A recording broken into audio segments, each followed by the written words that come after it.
பெருமாள் கோவில் பிரசாதம்னாலே டக்குன்னு ஞாபகத்துக்கு வர்றது புளியோதரை. கர்நாடகா மாநிலம் மேல்கோட்டை பெருமாள் கோவிலில் இந்த புளியோதரையை பிரசாதமாக கொடுப்பாங்க. இதோட டேஸ்ட்டு தமிழ்நாட்டில் கொடுக்கக்கூடிய பெருமாள் கோவில் பிரசாதத்தை விட கொஞ்சம் டிஃப்ரெண்ட்டாக இருக்கும். மேல்கோட்டை பெருமாள் கோவில் புளியோகரை வீட்டிலையே அதே டேஸ்ட்டில் எப்படி பண்ணலான்னு பார்க்கலாம். 2 எலுமிச்சம்பழ அளவு புளியை தண்ணியில் ஊற போட்டுருங்க.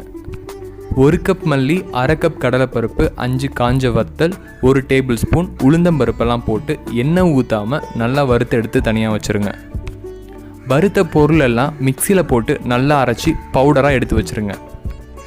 சாதம் வடிக்கிறதுக்கு அரிசியை போட்டு கொஞ்சம் உப்பு கூட மஞ்சள் பொடியும் போட்டு வேக வச்சு அதை தனியாக எடுத்து வச்சுருங்க.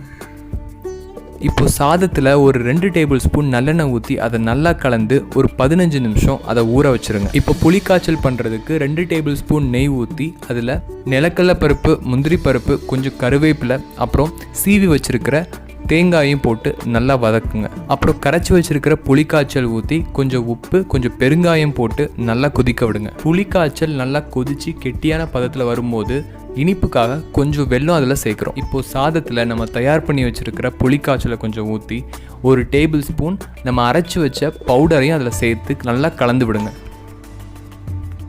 புளிக்காய்ச்சலும் நம்ம அரைச்சி வச்சுருக்கிற மசாலாவும் எக்ஸ்ட்ரா இருந்ததுன்னா ஃப்ரிட்ஜில் ஸ்டோர் பண்ணி நம்ம நெக்ஸ்ட் டைம் பண்ணும்போது அதை யூஸ் பண்ணிக்கலாம். இந்த மேல்கோட்டை பெருமாள் கோவில் புளியோகரையை இதே பக்குவத்தில் நீங்கள் வீட்டில் செஞ்சு டேஸ்ட் பண்ணி பாருங்கள்.